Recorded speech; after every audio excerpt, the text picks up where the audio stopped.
Hi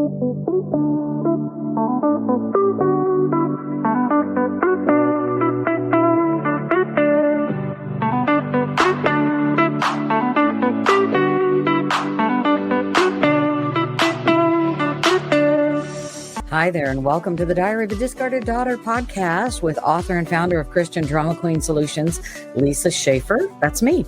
So today we're going to talk about offering hope and redemption where pain once ruled. I'm going to tell you some things that are going on with the ministry and talk a little bit today about anger and rage and the way that it can impact our decisions and choices, certainly how it impacts our lives with our loved ones. So stick around, guys. Here we go.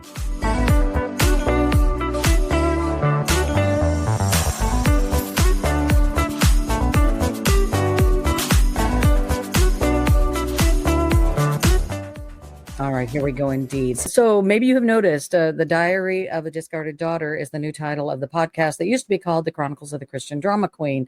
And here's what happened there. And I'm not going to spend a whole lot of time on this. I just want you to know. When I started the ministry slash business of freedom facilitation for women who had been battered, abused, or abandoned and needed to find a way to not only forgive their abusers, forgive their perpetrators, also needed a way to find some gratitude and purpose for their pain and suffering. When I started the ministry, to be quite honest with you, I wasn't sure what to do with the podcast. Now doing the behind the microphone stuff, I love doing. I was a radio announcer in Wichita for 10 years. I love being behind the mic, but I do have a tendency to be a little bit much as far as personality goes, and I do a whole podcast on that about being too muchness. And I noticed after a year of doing the Chronicles of the Christian Drama Queen, the message I was trying to relay to people regarding the hope that and the redemption that they could find in Christ, even though they'd been abandoned or abused and they were suffering with bitterness and the inability to forgive. I found that message was kind of getting lost in my too muchness personality. So I really felt like I needed to make a change. So that's the reason for the name change. It reminds me, and I think it markets what I do better, letting people know that I've been thrown away and I have a story to tell, as does everyone. And that we're going to offer some hope to others who have been thrown away, who've been discarded, or who have certainly felt that way, who have felt abused or abandoned. They've got bitterness to deal with. They've got anger and just some hurt that needs to be dealt with. So Christian Drama Queen Solutions is the business, and it's there, but the discarded daughter stuff is kind of where my heart is being able to reach out to other women who have been abused. So please share the stories, share the podcast with other people, let them know that we're here. Today, what I want to talk to you guys about is anger. Now, I am an adoptive parent. I have 3 lovely, now adult children, but when my oldest was born, he was itty bitty. I mean, we brought him home from the hospital, 5 pounds, 3 ounces. I'm surprised they let us bring him home. He actually had lost weight in the hospital, but they did. We picked him up in a different state. We met his birth mother. We hugged and loved on her, and she hugged and loved on us. And we said goodbye, and we brought that little baby home. He was adorable. He was, of course, every mother says that. I don't know, but it's true about mine. I don't know about yours, but it's true about mine. Mine are adorable, still are. And so we brought him home from the hospital. And my husband and I began the long and sometimes very rocky road of parenting. I was about 26 at the time. And I hadn't really spent a whole lot of time dealing with my trauma by then. I hadn't really talked to the Lord about how I felt. Did not believe that he could heal the broken places in me. And we were attending church. It wasn't like I wasn't in the Word, and it wasn't like I wasn't in fellowship with believers. It wasn't like we weren't worshiping at least 2 to 3 times a week. We were. But I wasn't trusting God. He was still, in my mind, a lot like my earthly father, who didn't care enough to be around. Here I have this tiny little baby, and I'm trying to parent and be a mom. I am finding that I have this anger.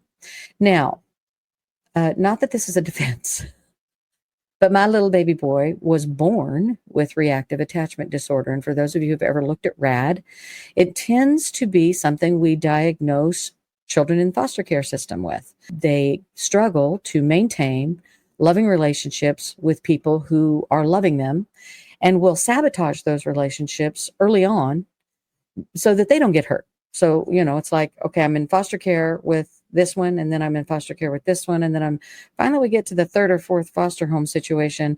They start sabotaging the relationships that are really good with them because they don't want to get hurt first. So that's kind of a simplistic way to look at it. But I didn't find out about this reactive attachment disorder stuff until my oldest was in his teens, and I started to research it. That's when I realized that my baby, when he was an infant, probably was suffering with it. And here's how I can say that. Research seems to indicate that when babies are in utero and they don't feel safe, there is a synaptic in the brain for security that does not develop. And his birth mother had told me she did not live in a safe environment, and she didn't really have any kind of maternal feelings toward the baby in her body. We're pretty sure that, based on research, he had developed reactive attachment disorder, and he was born needing to establish that security synaptic. Well, my husband and I were following some loony parenting book that was teaching your children to be independent as infants. Now, don't get me started on this. Do not get me started on this. That's a whole, not only is that a podcast, that's an entire century worth of bad parenting advice I could share with you. Anyway, I didn't know that what he needed was to redevelop that security synaptic in the brain. Knowing now what I know, I would have strapped that baby on and held on to him nonstop 24/7 for the first 2 or 3 years of his life, because then I could have helped him reestablish that. But that's neither here nor there now. What you need to know is that I was being told by parenting gurus to teach him to be independent as a 5-pound, 3-ounce infant. And he needed me desperately to be holding and keeping him close to me so he could develop some security. So what was happening was I was trying to distance myself as a loving parent. His crying and neediness was creating in me not just a little bit of anger, moms and dads.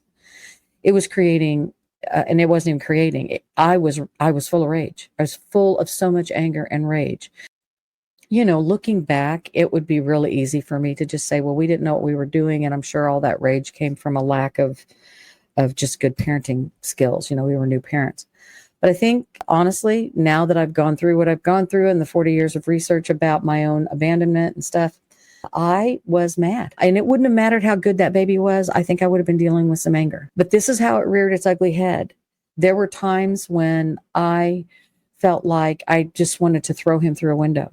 I would have to put him in his crib and walk into my room in a closet and shut the door, crawl into the fetal position and cry, because I didn't know how to deal with this anger, this rage that was coming out of me. Now, I never hurt my baby. Don't misunderstand what I'm saying. I did not. But I was so mad, and I could not figure out for the life of me where this was coming from. My husband and I, being new parents, we decided we would book a time to visit with our pastor. We would talk about this. And my pastor very wisely sat and listened to all of my excuses for being mad. I was blaming my husband. I was blaming the baby. This is what we do. We just make excuses because we don't want to admit the fact that we might have a problem and need to deal with it. He sat and listened to all of this. And when it was, after I got done complaining, he said, Lisa, I know that you love that tiny little baby, and the very last thing you want to do is hurt him. So wherever this rage is coming from, I don't think it has anything to do with being a new mom. And he was right. And I had to get alone with God. And he just said, you need to talk to the Lord about this and find out where this is all coming from. And so I did. I spent some really quiet, first of all, I was mad at him for pointing out that I probably could have addressed this myself, just me and the Lord. But I sat down with the Lord and I prayed. And I said, God, who am I mad at? What am I so angry about? Where is this all coming from? Because, women who've been abandoned and abused, we want to move on from that. We don't ever want to revisit it. It's not like I want to go back and go, well, maybe you're mad because your father abandoned you and never showed any interest in you at all. Or maybe you're mad not only at the abuser in your life when you were 4 or 5, but you're also mad at God for allowing it to happen. We don't want to revisit those times. We just want to move on and act like we're normal and get on with it. But when I sat down with the Lord, I got very honest with him. I know, okay, I'm mad. I know I'm mad. What am I mad about? And he just flooded he allowed me all these memories of things that had happened to me, abusive situations that I had allowed myself to get into even as a teenager. He allowed me to see my own father's abuse toward my mother. I didn't see it happening, but to see and recall that I have that in my life, that I have some of that in my past, some of that trauma as a child. In the midst of all of that, God showed me that I had anger that I needed to deal with. Here's the first thing I had to do. I had to acknowledge that it was there. We can't pretend we're not mad. We can't pretend we're not angry. We can't act like our past, our bitterness, our pain, our trauma is not impacting us. We have to be honest. So that was the first thing I had to do. I had to acknowledge that there was a problem. I was mad. And I was more than mad. I had rage. It was setting my brain on fire. I was more than mad. I had rage. And I had to deal with that. It was making me an abusive thinker. Now, when my kids got older, I made some terrible parenting decisions. Don't misunderstand me. I'm not excusing that. But by then, it wasn't necessarily based on rage. Some of it probably still was. I was still dealing with this clear into my early 30s. And by then I had 3 babies. I know that acknowledging that it's there that's not the end of the problem, right? You got to deal with it. I had to not only see that it was there and acknowledge it was there, and be honest about it. I had to see what God said about it. And listen, he gives us permission to be hurt and angry. You don't ever have to wonder if your anger is a sin, because God says be angry, but don't sin. Okay? So you have the right to be angry and hurt. It's what we do with it that matters. And so here's what I had to do in order to deal with the rage. And this is the answer, guys. I had to start looking at my perpetrators and my abusers and my abandoning father and the boyfriend that was so cruel.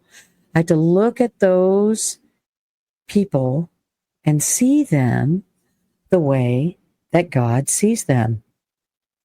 Now, that's really hard. I got to tell you, that's really hard because number one, he loves them. I didn't want to love them, but I need to understand he loves my perpetrator. He loves my abuser. He has a purpose for my abuser, just like he does me. What's that verse about God knowing the plans he has for me? Plans to give me a future and a hope. Well, that's not just directed at me. That's not just my verse. That's a verse that's directed to all of his children, to all of humankind. He has a plan for my abuser, for my perpetrator, that he so loved the world, he gave his only begotten son, that whosoever believed in him should not perish, but have everlasting life. Guess what? That includes my abuser, my perpetrator, my deadbeat dad. It includes all those people. This is the answer, guys, to the rage. You have to begin to look at others who have hurt you and created this trauma in your life, this victimization. You have to look at them the way God does.